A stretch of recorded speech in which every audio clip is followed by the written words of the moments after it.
I still remember the exact moment when I realized the Blue Ridge Mountains were not just mountains, but guardians of secrets older than anyone dared to imagine.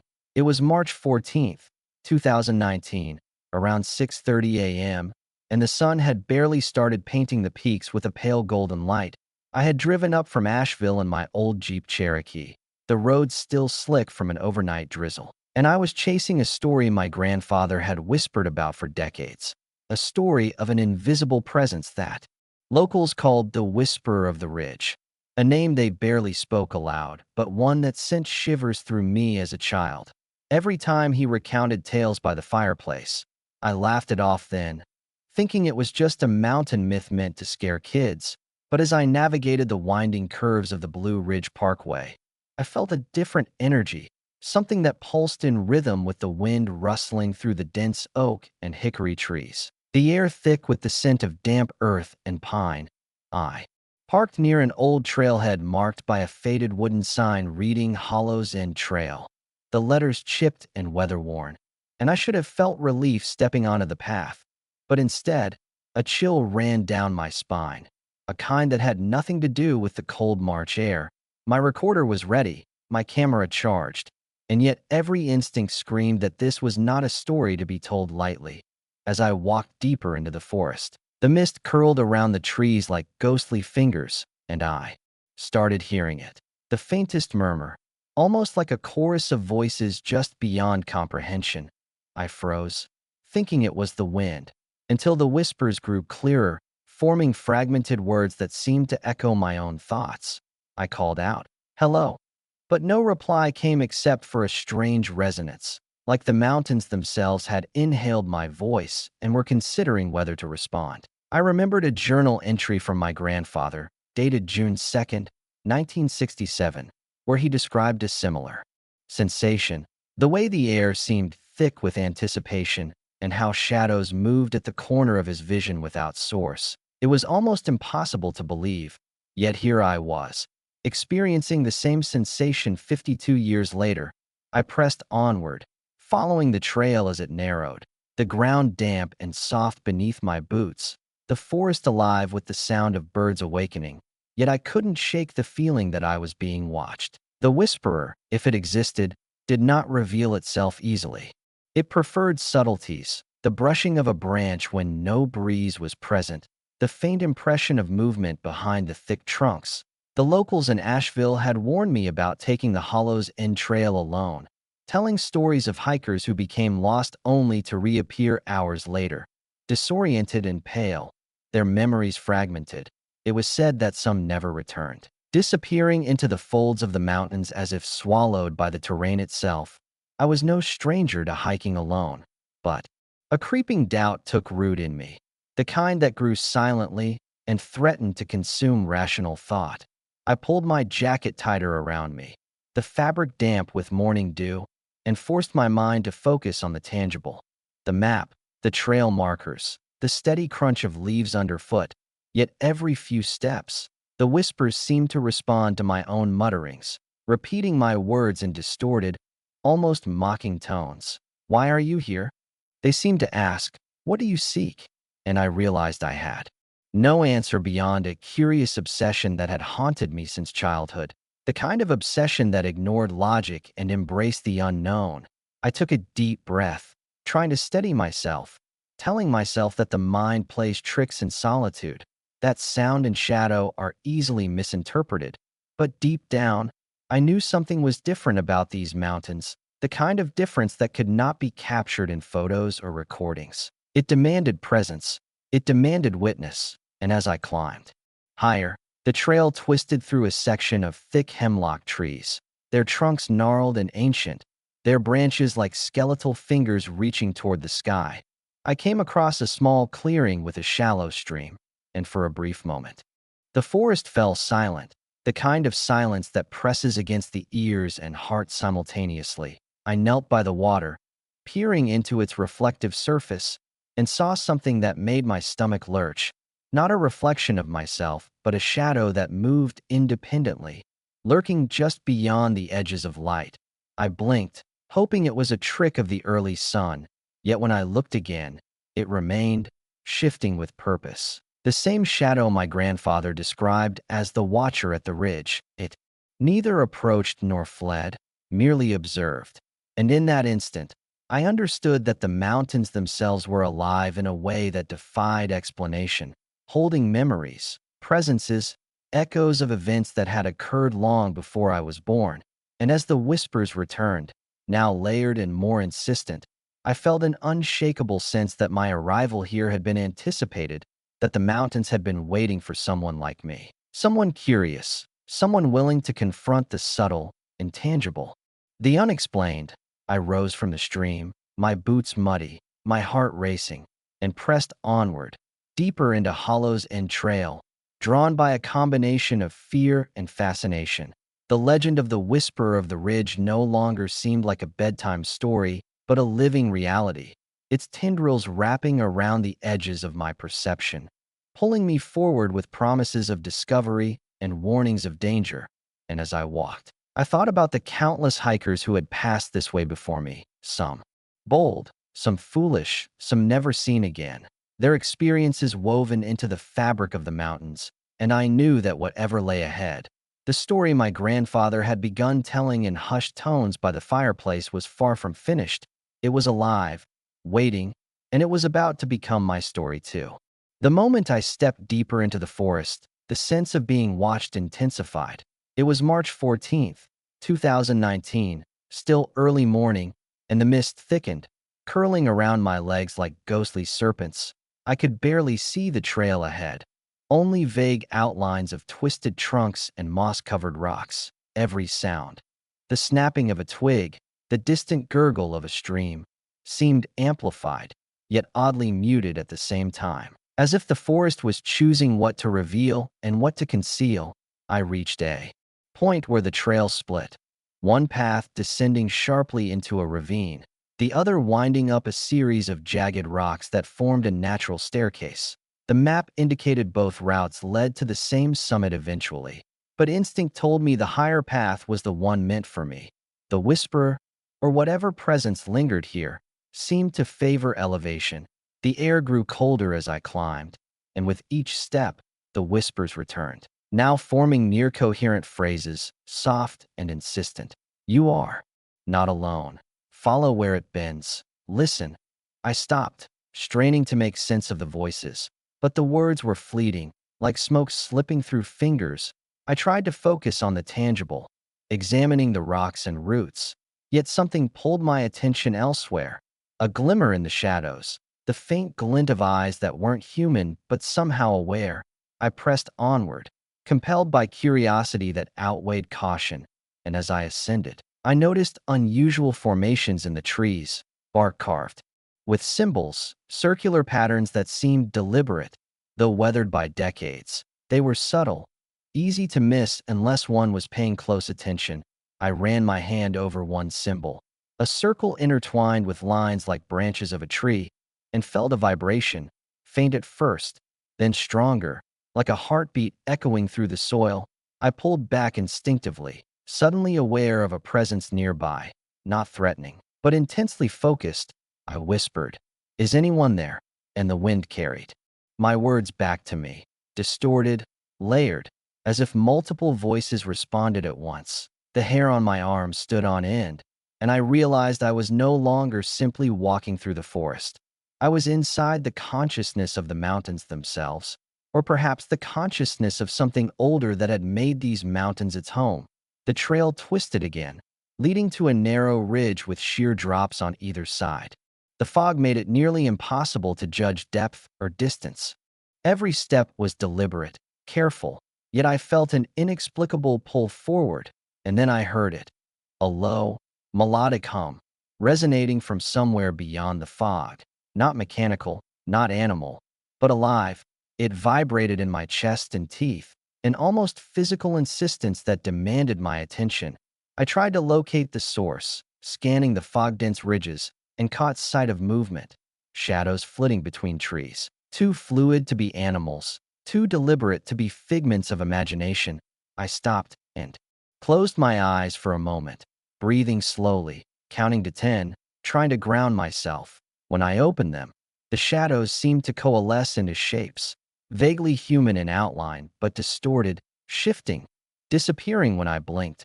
I felt the forest pressing closer, a combination of awe and fear wrapping around me like a second skin. And then, unexpectedly, I heard a laugh, soft, almost musical, echoing from the direction of the deeper woods. I froze, heart hammering, the sound both inviting and warning. It carried a familiarity that made my stomach churn, as if someone I knew had been watching all along. And yet I was alone, at least physically. My camera and recorder hung from my neck, but they felt trivial compared to the immensity of what surrounded me. I remembered a local story I had read in the Asheville Citizen-Times years ago about hikers who reported hearing voices that guided them to hidden clearings or strange structures in the forest, sometimes helpful, sometimes leading to terror. I had always dismissed it, but now, standing on that ridge, I felt the truth of it, that the mountains had a memory, an intelligence, that was neither benevolent nor malevolent. It simply existed, and those sensitive enough could perceive it. The ridge narrowed, forcing me to hug the edge, roots and rocks jutting at odd angles. My boots slipped once, sending a shiver up my spine, and I caught myself just in time, heart in my throat. And then I saw it, a circle of stones, arranged meticulously in the fog, faint carvings on some stones, symbols matching those I had seen on the trees.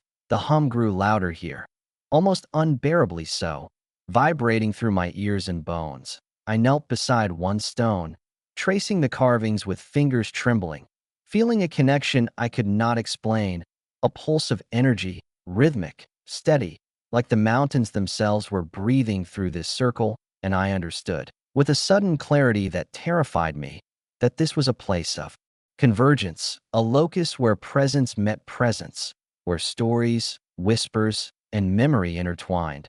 I realized that the shadow shapes, the whispers, even the laughter, were all threads in the tapestry of the ridge, and that by arriving here, I had become part of it, an observer and participant simultaneously. I felt a sudden breeze, carrying the faint scent of wildflowers and damp stone, and with it came a whisper unmistakable, my own name, repeated in the cadence of the mountains themselves. Alex, Alex.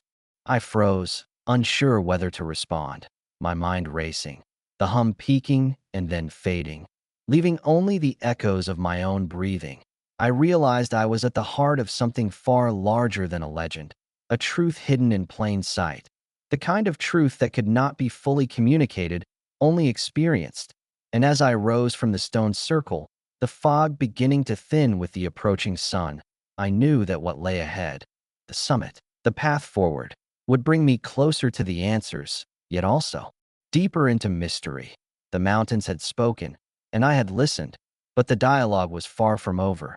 And in that realization, I felt both dread and an irresistible pull to continue. Each step forward in negotiation with the unseen, a pact with the whispers and the shapes in the fog. And with every heartbeat, I sensed that the Blue Ridge Mountains were watching, waiting, and perhaps even guiding, not out of malice, not out of kindness, but because that was their nature, to exist beyond human comprehension and to draw in those who dared to seek. I pressed on, moving from the stone circle toward a thicket where the path disappeared under ancient roots, the whispers now intertwined with my own thoughts, leading me, challenging me. And I understood that the deeper I went, the closer I came to a revelation, a truth my grandfather had felt all those years ago, that the mountains were alive with memory and presence, and that anyone who entered them with the courage to witness would never leave the same. And as I stepped into the dense undergrowth, the fog curling like a living thing around my legs, I knew the forest had claimed me, in part, and that the story I thought I was chasing was already rewriting itself around me.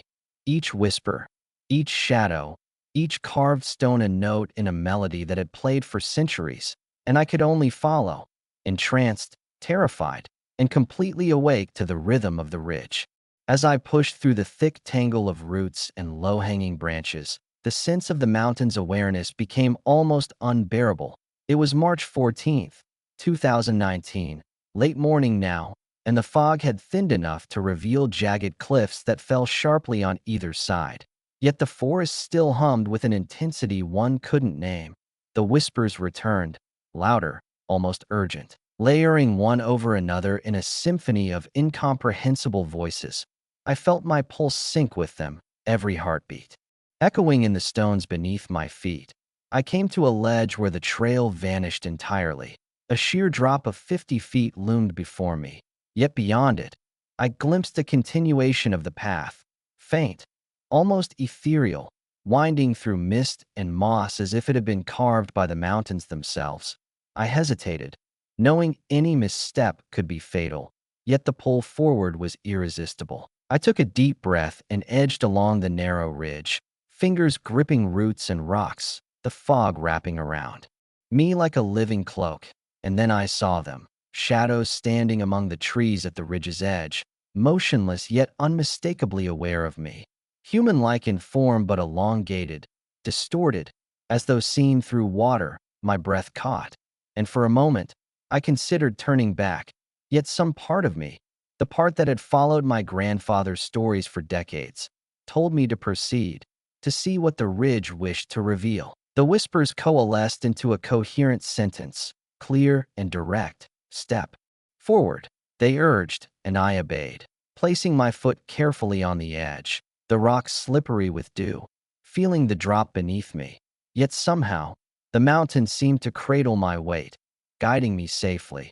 I moved forward, each step deliberate, feeling the pulse of energy underfoot grow stronger, leading me to a natural amphitheater carved into the mountain, circular in shape, ringed with jagged stones and ancient hemlock trees. In the center lay a shallow depression, water pooled within it, reflecting a distorted sky. And it was here that the air changed entirely, heavy and vibrating with something that transcended sound. I knelt, peering into the pool, and saw movement. Faint ripples forming shapes that were neither fish nor leaves, shadows twisted into forms that resembled faces, eyes, mouths, as if the mountain's memory had chosen to manifest before me. A sudden gust of wind swept through, carrying the scent of damp earth and pine resin. The shadows in the pool coalesced into a singular figure, taller than a man, indistinct yet intensely present. I felt its gaze on me, not judging, not threatening, merely acknowledging my presence. My heart raced, the whispers crescendoing, repeating fragments of my thoughts, fears, and memories. I realized that the mountain was not simply observing. It was interacting, testing, offering insight. I tried to speak. What are you? But my words barely reached the edge of the pool before being absorbed by the mist. Yet the figure seemed to respond. A shift in its form, a movement like a nod, and the whispers translated into an emotion rather than words. Understanding, anticipation, and the weight of centuries. I spent what felt like hours in that amphitheater, though time itself seemed suspended, tracing patterns in the stone with my fingers, feeling pulses of energy radiate outward, learning without comprehension, absorbing without knowing. The shadows occasionally flickered toward me, brushing my peripheral vision, not threatening but demanding recognition. And then I noticed something even stranger. Faint trails of footprints in the damp soil around the pool, appearing and disappearing, overlapping with no discernible pattern, as if the mountain itself walked beside me, guiding and teasing simultaneously. I realized the whispers were not simply voices but stories, memories of hikers, explorers, wanderers, some lost, some returned, interwoven with the mountain's own essence. The figure in the pool shifted again, and this time, it gestured, motioning toward a rock formation at the far end of the amphitheater. And as I approached, I saw carvings, symbols I had seen before on the trees and in the stone circles. Yet here they were more intricate, telling a story, a narrative encoded in spirals and lines, about travelers who had dared enter, about choices, consequences, and a knowledge not meant for all. I traced the carvings, feeling the vibration of energy intensify beneath my hands, a humming that resonated through my bones. I heard whispers that sounded like laughter and admonition intertwined. Do you understand? Do you accept? I couldn't answer in words, but somehow, I knew I had to acknowledge, to bear witness, to become part of this continuum. The shadows shifted again, merging and separating, the mist curling around them like liquid, and I felt a connection, a tether to something vast and ancient.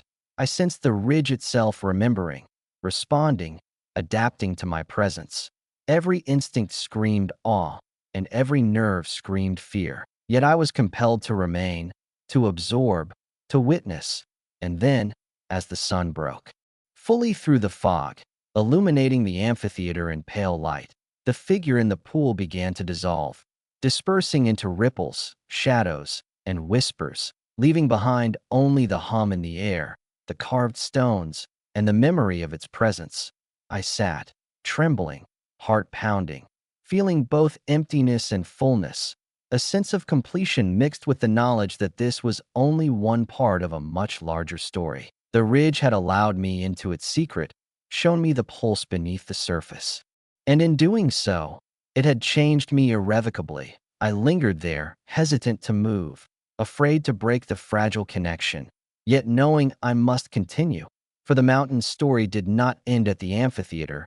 It continued onward, winding through mist and shadow, whisper and stone, and as I finally rose, boots wet, hands dirted by centuries of memory, I understood that the climax of this journey was not a single moment, but an unfolding, a dialogue with something that existed beyond fear, beyond legend, something as old as the ridge itself, and that as I moved forward, deeper into the hollow's end trail, every step would echo the pulse I had felt, every shadow would remind me of presence, and every whisper would carry the weight of all who had walked these paths before.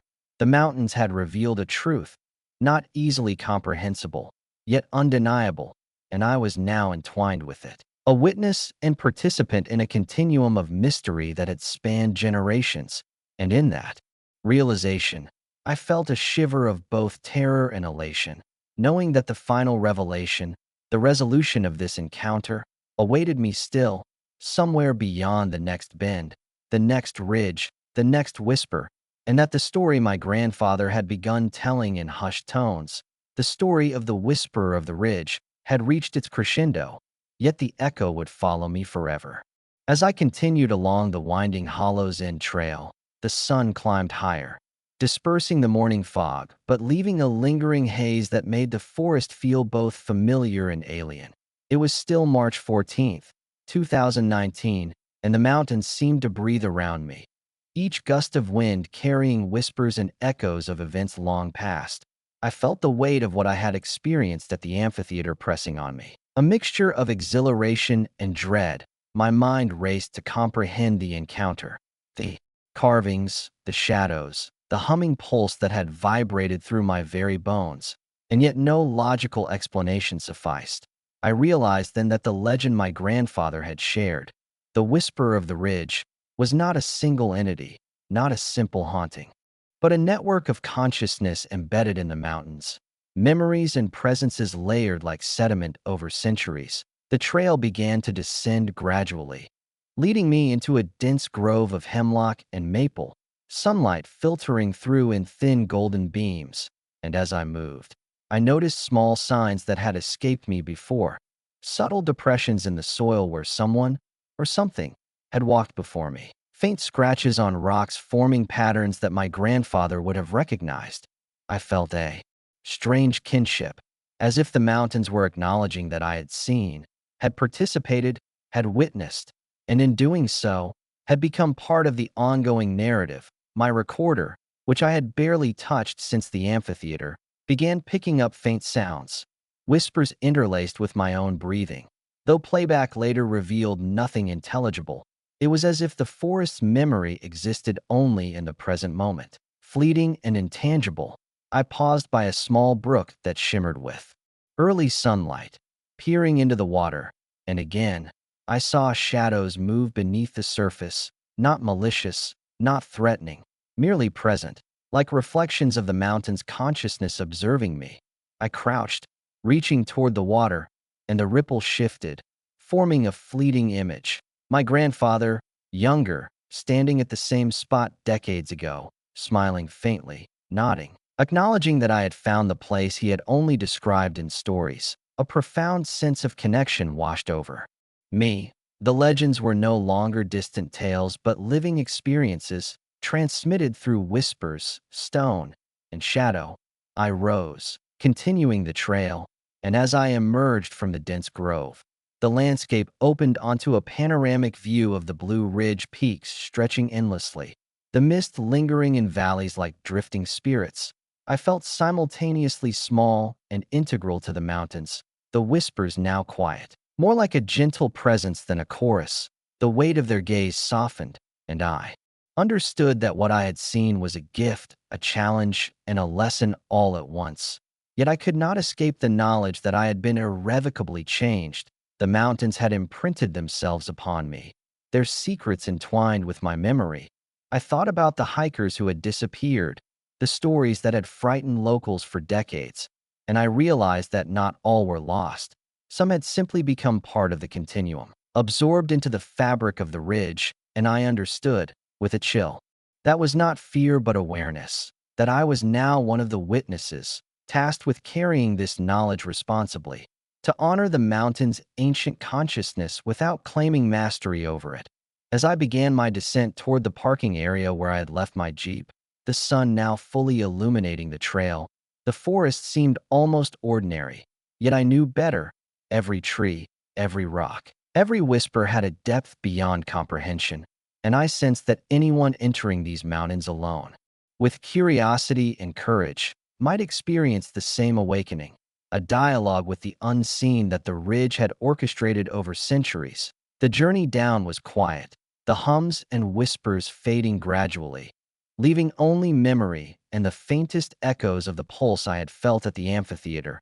I paused at the trailhead, looking back at the path I had taken, the mountains silent but alive, and I realized that the story my grandfather had begun telling, the legend of the Whisperer of the Ridge, was not merely a story for children, nor merely a local myth. It was an enduring truth hidden in plain sight, a consciousness encoded in stone, water, and mist, waiting for those willing to see. I started the Jeep, the engine's roar oddly loud in contrast to the forest's lingering silence, and as I drove down the winding parkway, I thought about the experience, how the mountains had claimed a part of me, leaving me with both awe and reverence. I could feel their presence subtly guiding my thoughts, reminding me that the world held mysteries beyond logic and measurement. I pulled into Asheville hours later, the city bustling, ordinary, oblivious to the pulse beneath the distant peaks.